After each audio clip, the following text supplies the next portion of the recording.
내용은 이제 2장을 통해서 모세의 출생과 이 성장 과정 그리고 성장 이후의 모습들이 이제 펼쳐지게 됩니다. 15절부터 1장 15절부터 22절까지 남아 학살령이 내려지게 되고 그 가운데서 오늘 2장 1절은 레위 가족 한 사람이 여자가 임신해서 아들을 낳았는데 석 달 동안은 잘 키웠어요. 그런데 아이가 크니까 울음소리도 커지고 하니까 집에 더 이상 데리고 있을 수가 없는 거예요. 그래서 숨길 수 없게 돼가지고 어떻게 해요? 갈대 상자를 가져다가 역청과 나무진을 칠하고 아이를 담아서 나일 강가에 사이에 두고, 강가에 이제 아이를 흘려 내보내는 거죠. 그러니까 키우다 이제 안 되니까 이제 최후의 방법을 선택한 것입니다. 그 이후의 과정들을 보면 어떤 생각이 드십니까? 이후의 과정들 흘러가다가 우리가 스토리를 보면 알겠지만은 4절 보면 그의 누이가 어떻게 되는지를 알려고 멀리 섰더니, 그러면은 어디서부터 흘려보냈을까요? 상류? 아니면은 왕궁 근처? 길이가 길었으면은 도대체 나일강이 상당히 길거든요. 그러면은 상류부터 흘려서 계속해서 내려왔으면은 얼마나 내려왔을까요? 어디서 보낸 거죠, 그러면?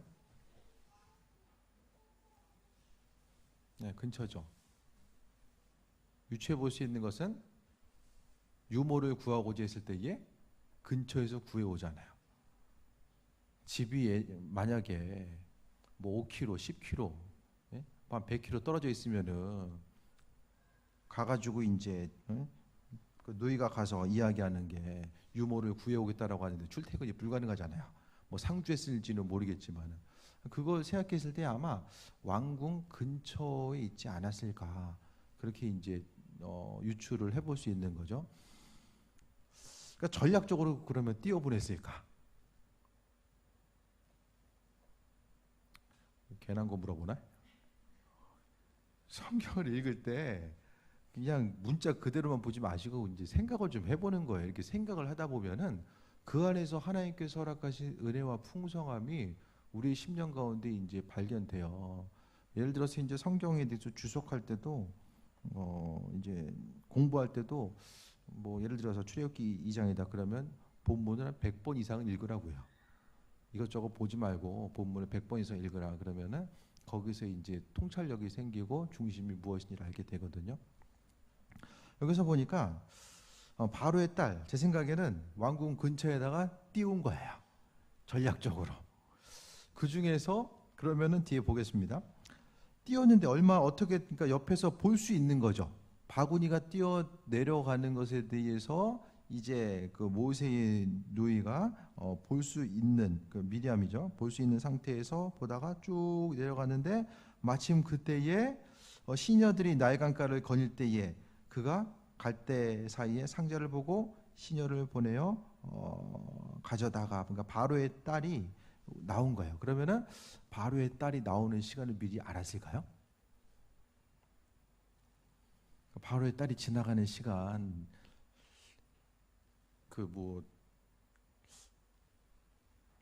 왕의 딸이면은 움직임이 좀 규칙적이지 않았을까, 그런 생각을 좀 해보는 거죠.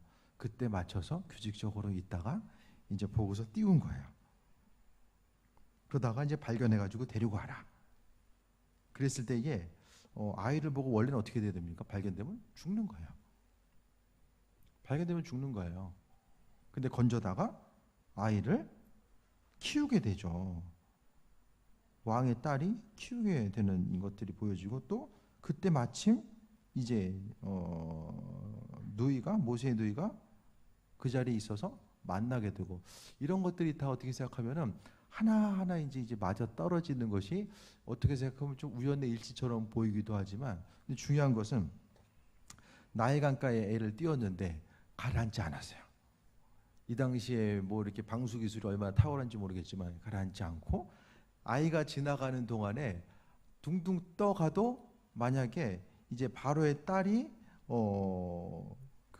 지나가는 것을 이제 못 볼 수도 있잖아요. 못 보고 그냥 지나갈 수도 있고, 또 건졌는데 또 건져가지고 그러니까 나라의 정책 자체를 알고 있었을 것입니다. 히브리 아이를 발견하면, 남자아이를 발견하면 죽여야 된다. 그것에 대해서 알고 있었기 때문에 모른 척했거나 아니면 잡아다 죽였거나 그럴 수도 있잖아요. 근데 그 예상들에 대해서 다 빗나가고 어떻게 생각하면 아주 최고의 시나리오로 모세가 이제 살아남는 과정들. 그래서 그 당시에 이제 모세 누이가 있고, 또 8절에 보니까 바로의 딸이 그에게 이르되 가라 하며 그 소녀가 가서 그 아기의 어머니를 불러오매, 유모를 불러다가 아이에게 젖을 먹이게 하리까라고 물어봤을 때 그 이야기를 바로의 딸이 받은 거예요. 그 이후에 또 결국에는 어머니가 들어가게 되고, 쉽게 이야기하면은 모세는 어떻게 양육받냐면은 돈은 한 푼 안 들이고 돈을 받아가면서 대적의 손에 의해서 그 돈 받아다가 애를 키운 거죠. 애굽의 입장에서 생각하면은 상당히 통탄할 일이지만 하나님의 계획하심과 인도하심을 통해 생각했을 때에 어떻게 생각하면 여러 가지 일들이 아이러니죠. 아이러니.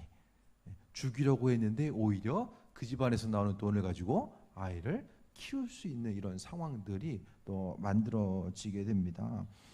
그래서 10절에 그 아기가 자라매 바로의 딸에게로 데려가니 그가 그의 아들이 되니라. 그가 그의 이름을 모세라 하여. 데려다가 다른 사람들에게 그냥 키우라고 할 수도 있잖아요. 다른 것이 아니라 양자로 삼았다라는 거.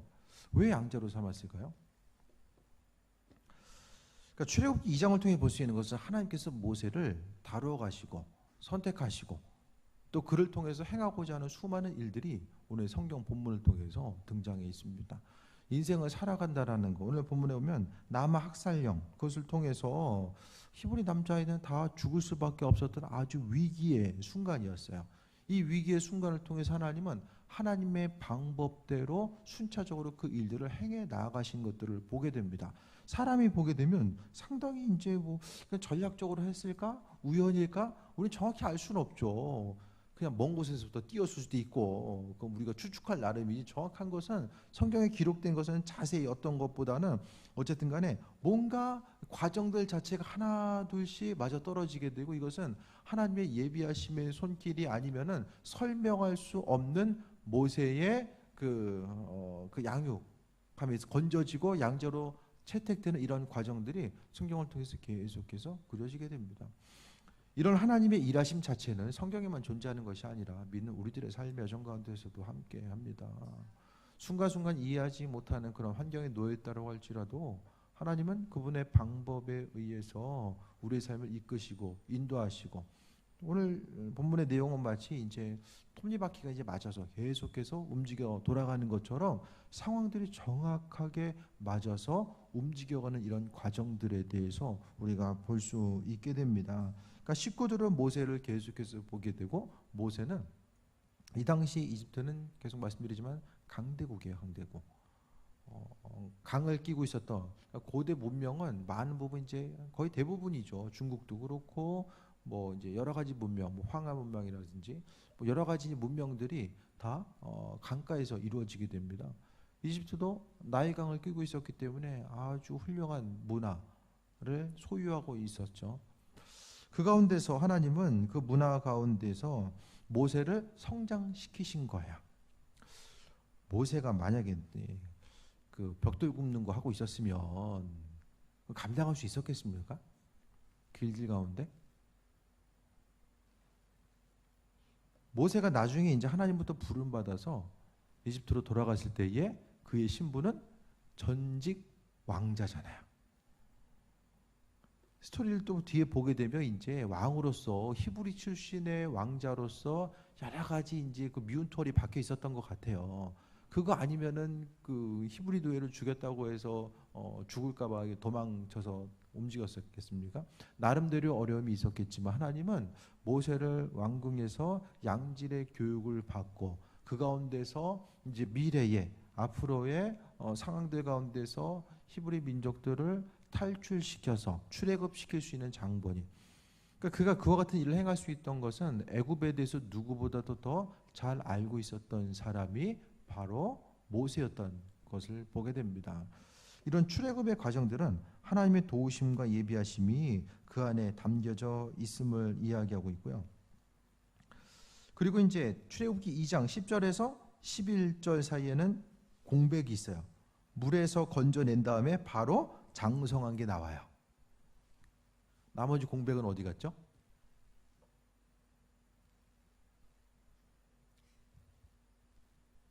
잘하면서 내용은 왜 안 나와요? 그렇죠. 중요하지 않은 거예요. 예수님 출생 가운데서 아주 중요한 장면은 나오지만은 많이 안 나오잖아요. 중요한 것으로 바로 넘어가게 됩니다. 그러니까 여기서도 중요한 것은 출애굽기, 애굽을 탈출하는 이 과정이 더 중요했기 때문에 10절에서 11절까지는 40년의 시간들이 이제 넘어가게 되는 거죠. 11절 봅니다. 모세가 장성한 후에 한 번은 자기 형제들에게 나아가서, 자기 형제들에게 나아갔다라는 것은 바로 모세가 자신은 히브리인이라는 것에 대해서 잊지 않고 항상 기억했던 거예요.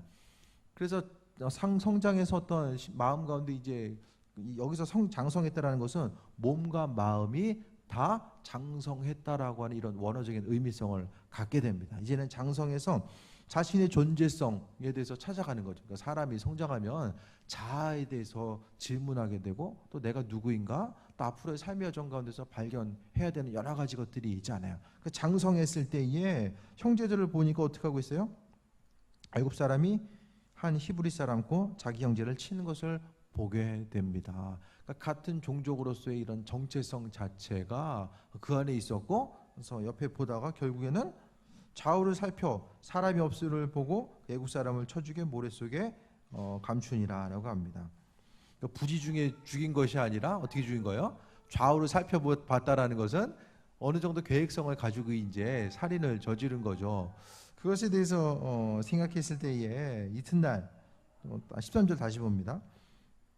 이튿날 나가니 두 히브리 사람이 서로 싸우는지라 그 잘못한 사람에게 이르되 내가 어찌하여 동포를 치느냐 하매라고 이야기합니다.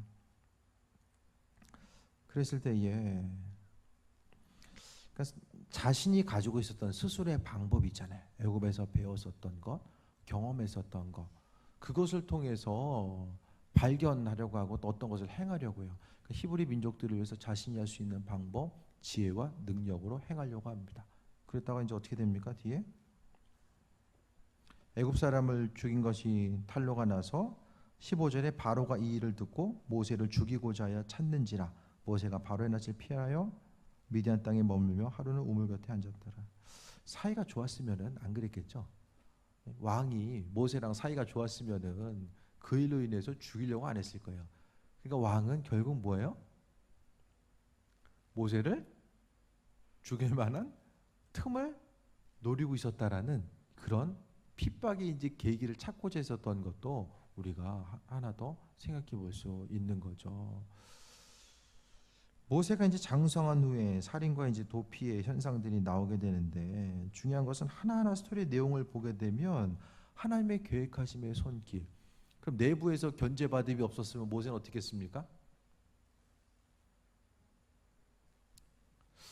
모세가 성장 가운데서 주변에 있는 형제들이 왕의 자손들이 애굽 사람처럼 대해줬으면 아주 쉽고 편안한 환경 가운데서 잘해줬으면은 굳이 모세가 동족들 가운데서 관심을 더 기울였을까요?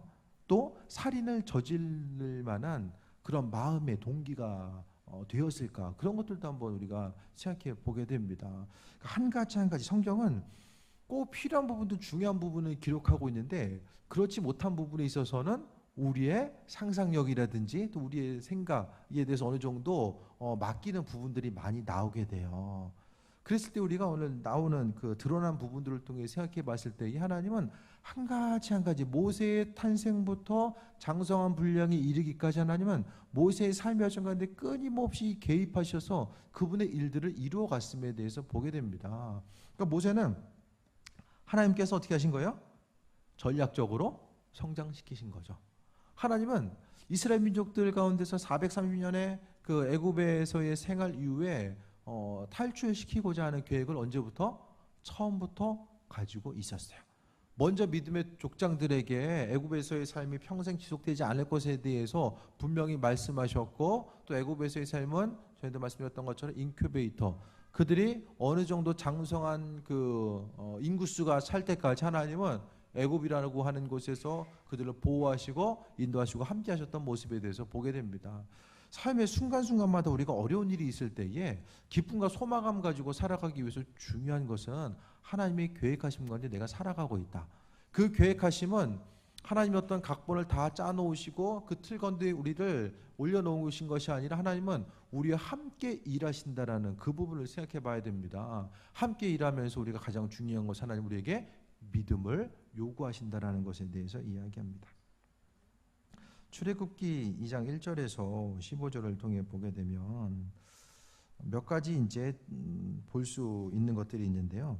그러니까 출애굽기 2장 1절부터 15절은 출애굽기 전체의 내용을 축약시켜 놓고 있어요. 앞으로 일어날 일들에 대해서 축약시켜서 미리 보여주고 있습니다. 이스라엘 민족들이 어떻게 됩니까? 처음에는 모세가 바로 때문에 죽을 뻔하죠. 또 이스라엘 민족들이 출애굽하기 이전에 모세가 어떻게 하려고 합니까? 그 바로가 죽이려고 하죠. 둘 다 죽이려고 하잖아요. 출발점 자체가. 또 모세가 바구니 속에서 강을 건너면서 살아남게 됩니다. 이스라엘 민족들이 홍해를 건너서 또 살아남게 되는 이런 과정들, 또 이후에 이제 장성해서 이제 모세가 히브리 사람들을 돕는 역할을 하잖아요. 나중에 애굽 땅으로 돌아가서 이제 히브리인들을 이끌고 나온 출애굽에 있어서의 도움을 주게 됩니다. 그 다음에 13절 보면은 두 히브리 사람이 싸웠을 때에 내가 어찌하여 동포를 치느냐 하며 했을 때 14절에 애굽 사람을 죽인 것처럼 나도 죽이려느냐. 모세를 향해서 히브리인들이 반기를 들잖아요. 그래서 나중에 모세가 출애굽 이후에 모세를 향해서 어떻게 합니까? 오히려 또 죽이려고 하잖아요. 이런 여러 가지 이제 내용들 일부분 말씀드렸지만은 출애굽기 2장 자체는 앞으로 일어날 일들에 대해서 하나님께서 미리 언급하신 것. 그러니까 모세의 일생은 이스라엘 민족들이 앞으로 경험하게 될 그 일들에 대한 축약판으로서 오늘 그 2장 자체에 또 등장하게 됩니다. 그래서 성경을 통해 보면 하나님은 아주 세밀하세요. 아주 세밀하게 일하시는 분. 그러니까 하나님은 모세가 탄생되고 모세가 이 세상에 태어나게 되고 그 이후에 모세에 대한 사명들 자체에 대해서 기억하시고 모세를 조금씩 하나님의 사람 또 출애굽에 있어서의 지도자로서 하나둘씩 점검하면서 만들어 가시는 이 과정들을 우리가 점검해 볼 수 있게 됩니다. 그러니까 하나님은 우리 인생도 마찬가지입니다. 이 당시에는 모세는 기억을 못했을 거예요. 하나님께서 그의 삶의 여정 가운데 이렇게 일하신다라는 것을 생각을 못했을 것입니다. 하지만 말씀의 중간중간 보게 되면 하나님은 끊임없이 그분의 일들을 행하시고 이끄시고 함께 오셨음에 대해서 오늘 본문을 통해 보게 됩니다. 15절에 보면 바로의 낯을 피하여 미디안 땅에 머무는 것. 미디안은 어디입니까? 광야죠, 광야. 탈출하게 돼요. 왜 광야로 갔을까? 다른 데는 갈 데 없을까요? 왜 광야로 하나님 보내셨을까요?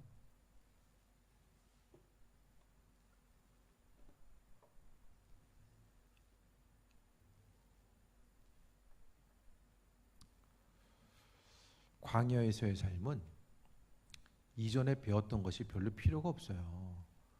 물이 있고 풍부하고 풍성한 곳에 있어서의 배운 것들은 광야의 삶에 있어서는 쓸모가 없습니다. 가서 다시 배워야 돼요. 이집트는 물이 풍부한 곳으로서 광야가 아닙니다. 물론 광야 지도도 있겠지만은 물이 없는 곳에서, 물이 정말로 부족한 그곳에서 모세는 그가 이제 양을 치는 역할을 하면서 자신의 배웠던 이전의 것들에 대해서 이제는 한켠으로 뒤로 하고, 이제는 그것을 통하여서 새로운 곳에 머물면서 이 광야를 통해서 다시 한번 하나님의 사람으로서 이 관계성을 돌아보는 시간이어야 됐었고, 또 한 가지는 전에도 말씀드렸던 것처럼 이스라엘 민족들을 광야로 이끌잖아요. 그러니까 광야에 대해서 그가 경험이 없었으면은 이스라엘 민족들을 40년 동안 광야에서의 그런 그 지도자로서의 역할을 감당할 수 없었을 것입니다. 그 모든 일들에 대해서 생각했을 때 하나님께서는 이 광야 생활을 통해서 이끄시고, 또 이 광야를 통해서 누굴 만납니까? 미디안 제사장. 네. 미디안 제사장을 만나서 거기서 이제 딸과 결혼하게 되는데, 이것은 이방 민족을 품으시는 하나님의 섭리와 그 예비하심을 또 비춰주고 있어요. 이스라엘 민족들이 가나안 땅을 향해서 가는 출애굽에는 히브리인만 있었던 것이 아니라 다른 족속들이 그 안에, 그 가운데서는 이제 이집트에 살면서 이 땅에 별 볼 일 없다, 같이 탈출해야 되겠다, 여러 가지 사정이 있는 사람들이 다 혼합해서 이제 모여지게 됩니다. 그 가운데 있을 때에 하나님은 하나님의 백성으로서의 한 사람 한 사람을 선택하시고 인도하시고 함께 하시는 것들, 그러니까 그의 그 탄생과 또 광야로 도망가게 된 이런 과정들 자체가 계속 말씀드리지만은 우연이 아니라 철저한 하나님의 계획하심 가운데 있었다라는 거예요. 우리에게 인생에 있어서도 마찬가지죠. 광야 하면은 다 피하고 싶어요. 네. 지금도 힘든데 웬 광야? 주님께서 광야라고 오라고 하셨을 때 우리 뭐라고 해야 될까요? 여기가 광야입니다. 우리 그 얘기를 해야 돼요. 그죠? 여기 광야잖아요. 여기가. 더 고생하면 어떻게 살아요 우리가 지금. 주님께서 광야의 길로 말씀하셨을 때 주님께 우리는 이해시켜야 돼. 주님, 여기도 광야입니다.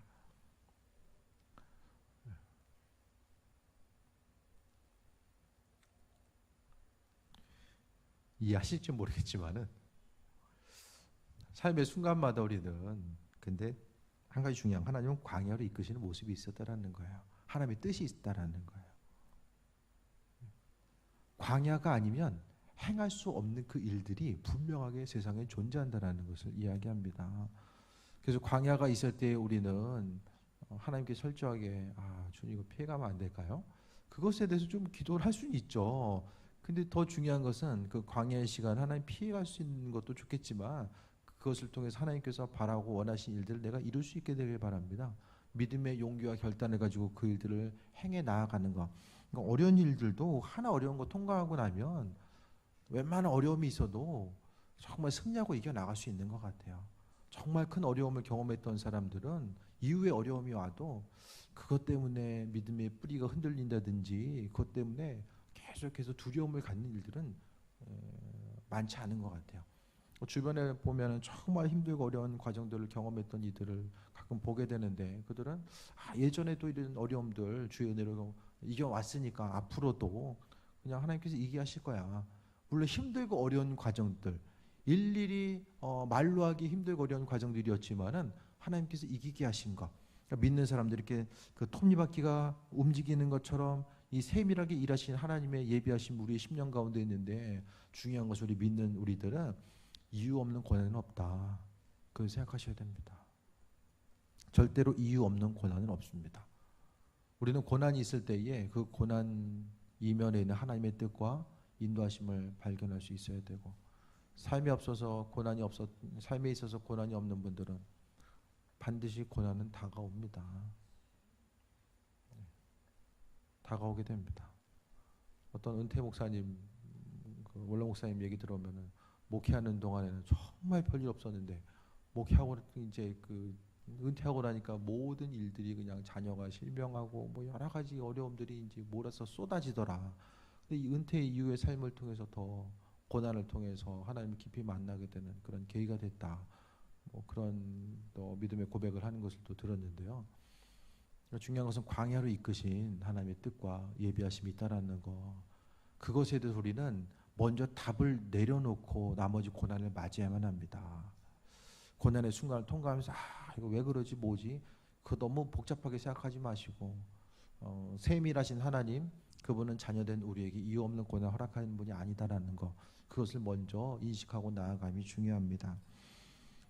그 다음에 16절부터는 모세가 이제 결혼하는 모습을 보게 되는데 특이한 장면이 나와요.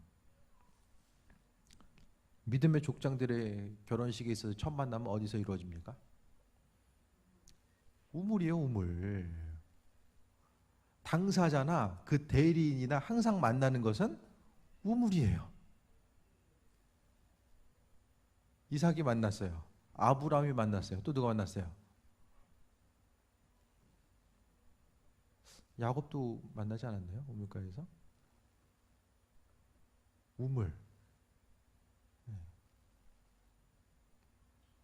여기도 우물이 나오거든요.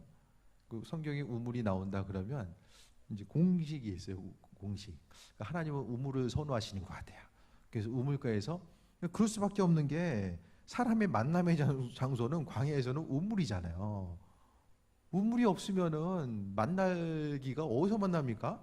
광야에서 이렇게 땀 흘리면서 만나다가 뭐 서로를 쳐다봤을 때에 아유, 저 인간 목마르겠구나. 그리고 지나가지 뭐 별다른 생각할 여지가 없을 것 같아요. 근데 우물을 통해서 사람들이 쉬는 공간, 이 쉼을 통해서 만남이 이루어지고 또 그것을 통해서 우물가에서 있다 보면은 이제 초대를 받고 그 집 가서 뭔가 이제 만남이 이루어지고 결혼이 이루어진 이런 과정들이 이제 우물가에서 많이 이제 이루어지게, 이건 참고로 알아두시라고, 성경에서의 만남의 장소는 우물이다. 네, 그렇게 좀 보시면 돼요. 그 다음에 이제 23절부터 봅니다. 이스라엘의 탄식이 나옵니다. 그 이후에 모세의 모습을 통해 봤을 때에 22절 보면 아들을 낳음에 모세가 그 이름을 게르솜이라 하여 이르되 네가 타국에서 나그네가 되었음이라 하였더라라고 이야기합니다. 그 이후에 23절을 통해서 여러 해 후에 애굽 왕은 죽었고 이스라엘 자손은 고된 노동으로 말미암아 탄식하며 부르짖으니, 고된 노동이 없었으면 탄식하지 않았을 거예요. 여기서 탄식의 의미의 원어는 욥기 3장인가 보면 이제 탄식하는 모습이 있고, 탄식이라는 단어가 한 2번 정도 나오거든요. 구체적으로 이 탄식과 이제 원어의 그 본래 의미는 같아요. 욥이 탄식한 것과 오늘 이스라엘 민족의 탄식의 모습이 동일한 어근을 또 갖게 됩니다. 그래서 이야기하는 것이 고된 노동으로 말미암아 탄식했다라고 이야기합니다.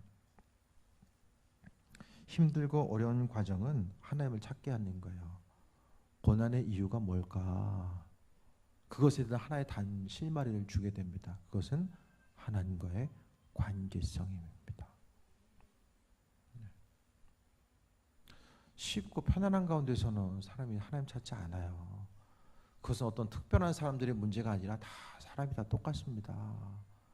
눈에 보이는 환경 가운데서 하나님을 찾을 수밖에 없는 이런 환경이 되지 않으면은 자신의 삶에 바빠서 하나님을 바라보고 그분의 예비하심을 바라보지 못한다라는 것이 사람의 인간적인 본성이고 육신의 약점입니다. 고된 노동 때문에 탄식해서 부르짖고, 그러니까 탄식하다 부르짖고, 또 그 23절 후반에 보면은 부르짖는 소리가 들렸다라고 이야기하잖아요. 24절에 보면 그들의 고통 소리라는 것이 또 나와요.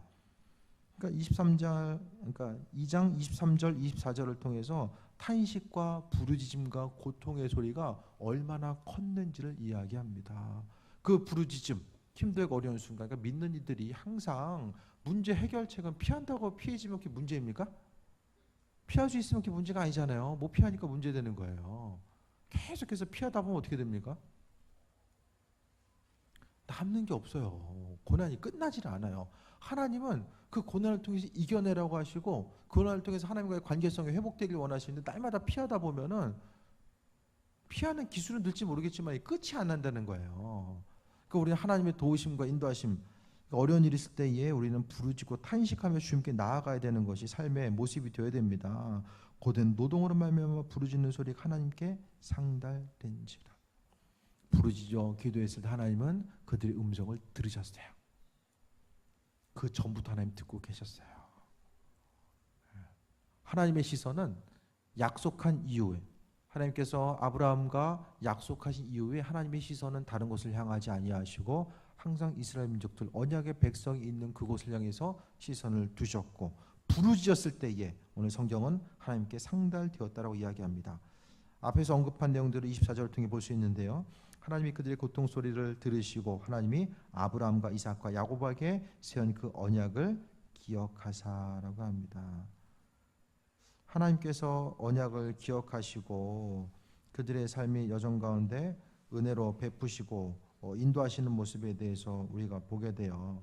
하나님은 순간순간 믿는 이들을 통해서 영광 받으시고 인도하시고, 그분은 언약을 기억하시고 예비하시고 함께 하시는 그 모습을 통해서 우리가 또 믿음으로 승리하는 삶을 살 수 있게 되는데, 약속했다라는 거, 우리 신앙인들에서 중요한 것은 하나님의 약속입니다. 하나님은 그분의 약속을 이루시고 함께 하신다라는 것에 대해서 분명하게 이야기하고 있어요. 우리가 기도했을 때도 하나님의 약속, 하나님의 약속에 근거해서 우리는 기도해야 됩니다. 오늘 본문을 통해서도 이스라엘 민족들의 탄식에 귀를 기울이시고 응답하신 것은 바로 하나님이 약속한 것 때문에, 그러니까 우리가 할 수 있는 가장 그 자녀들을 위해 살 수 있는 최고의 신은 하나님과의 관계성이에요. 그 관계성 때문에 하나님께서 후손들을 기억하시고 그들을 건지시고 함께 하시는 모습, 그 약속이 얼마나 중요합니까? 우리의 축복, 하나님과의 우리의 관계성 가운데 하나님 주신 축복이 우리에 대해 끝나지 아니하고 그 축복이 계속해서 흘러가는 것. 솔로몬도 아버지 다윗 때문에 그 정도 자리를 보존할 수 있었고요. 계속해서 하나님의 축복이 흘러감에 대해서 보게 됩니다. 그러니까 아브라함과 이삭과 야곱에게 세운 그 언약을 기억하셨다라고 합니다. 하나님은 약속하신 것을 잊지 않았어요. 언약이 400년도 된 언약을 하나님은 기억하셨다라는 거예요. 하나님 약속을 사람은 잊어버려도 하나님께서는 절대 잊지 아니하시고, 그러니까 하나님은 성경을 통해 약속을 아주 중요하게 여기시는 분이에요. 그래서 우리가 입술의 고백을 통해 약속했을 때에 그 약속에 대해서 실천할 것도 분명하게 중요하게 여기시고 또 행할 바에 대해서 강조하시는 것도 보게 됩니다. 25절에 하나님이 이스라엘 자손을 돌보셨고 하나님이 그들을 기억하셨더라라고 합니다. 이스라엘 민족들이 고통 가운데 있었지만 여전히 하나님은 그 가운데서도 그들을 돌보고 계셨고 기억하고 계셨어요. 고난의 순간이 있다라고 할지라도 하나님은 항상 기억하십니다. 잊지 아니하시고 기억하시고 그분의 온전하신 뜻과 계획하심을 비추시고 함께해 주고 있음에 대해서 보게 됩니다. 이스라엘 민족들의 탄식이 바로 하나님과의 더욱더 친밀한 관계성뿐만 아니라 하나님의 일하심을 보게 되죠. 25절 이후에 3장 1절을 통해서 보면 모세가 그의 장인 미디안 제사장 이드로의 양떼를 치더니 그때를 광야 서쪽으로 인도하여 하나님의 산 호렙의 이름에 2절에 여호와의 사자가 떨기나무 가운데부터 나오는 불꽃 안에서 그에게 나타나시니라. 하나님 기억하셨다라는 구절 바로 다음에 하나님의 구체적인 일하심이 나오게 됩니다. 하나님의 구체적인 일하심은 무엇부터 출발해요? 그분의 약속, 간절한 기도, 하나님의 은혜로부터 출발하게 됩니다. 기도가 필요한 것 같죠? 네. 하나님 분명히 약속했잖아요. 약속은 그냥 안 지켜요. 분명히 우리의 기도를 요구하시는 것. 예수님께서 이 땅에 오셔서 하나님께서 말씀하신 그 명령, 그 약속, 그걸 실행하시는 거니까 구약의 약속을 신약을 통해서 그리스도 예수를 통해서 이행하시잖아요. 그럴 때도 예수님께서 기도하셨습니다. 정해진 길을 따라 감에도 불구하고 예수님께서는 기도하셨다라는 것을 생각했을 때에 우리가 생각하는 것보다 하나님을 경험하고 그분의 도우심과 인도하심을 따라 살아가는 과정 가운데서 기도가 얼마나 중요한 위치를 차지하고 있나. 부르짐과 탄식, 조금 이것저것 섞은 게 아니라 내 마음속에 있는 이 간절함을 하나님께 표현하고 그분의 움직이심과 행하실 바에 대해서 간구했을 때에 하나님은 그분의 뜻과 예비하심 가운데 행하시는 모습들을 우리가 보게 됩니다. 오늘 출애굽기 2장을 통해서 한 장이지만 여러 가지 것들, 이 한 장을 통해서 하나님은 그분의 계획과 주권, 인도하심과 예비하심, 모세의 여정을 통해 봤을 때 모세는 이 시대를 살아가고 있는 우리 중에 또 한 사람의 모습이 될 수 있는 거죠. 모세와 같이 하나님은 우리 한 사람 한 사람을 기억하시고 인도하시고 함께 하셔서 그분의 일들을 지금 이 시대에도 이루어 가시는데, 그들에게 하나님께서 요구하시는 것, 고난의 때가 있다라고 할지라도 더 주님께서 원하시는 그런 믿음의 분량이 있음에 대해서 돌아보며 순간순간 삶의 여정 가운데서 하나님께서 우리 인생 가운데 바라고 원하시는 것들이 무엇인지를 돌아보고, 또 믿는 자로서 담대하게 간구하고 부르짖고, 또 하나님께서 이스라엘 민족들과 함께 하셨던 것처럼 기억하셨다라고 했던 것처럼 우리의 삶의 여정 가운데 그분께서는 돌보시고 기억하신다라는 그 믿음의 터전 위에 우리의 삶이 펼쳐져 나아갔을 때에 순간순간 다가온 환난과 어려움 또한 이겨 나아갈 수도 있게 됩니다. 고난은 누구에게나 다 다가오게 됩니다. 때의 문제, 또 시간의 문제이지 분명히 고난 없이 살 수 있는 사람은 없어요. 그 고난이 세상 살다 보면 어쩌다 우연적으로 만나는 고난이 아니라 하나님께서 우리 신앙 생활에 그 자극을 주시고 인도하시기 위해서 그분을 경험하기 위한 고난 자체가 반드시 있다라는 것을 기억하시고 기도로서 무장하시고, 또 그분의 때, 고난의 때가 온다라고 할지라도 그리스도에서 그분 붙들고 믿음으로 담대하게 승리하고 이겨나가는 귀한 삶이 되시길 축원드립니다. 네, 우리 또 찬양하고 기도하겠습니다. 주신 말씀 기억하면서 기도하시고, 또 고난의 순간 가운데 있다라고 할지라도 하나님께서 그것을 통한 계획하신 것, 예비하심이 무엇일지를 돌아보시고, 또 주신 마음 따라서 부지런히 중보기도 하시고, 또 주의 은혜를 깊이 묵상하고 또 간구하는 이 시간 되시길 바랍니다.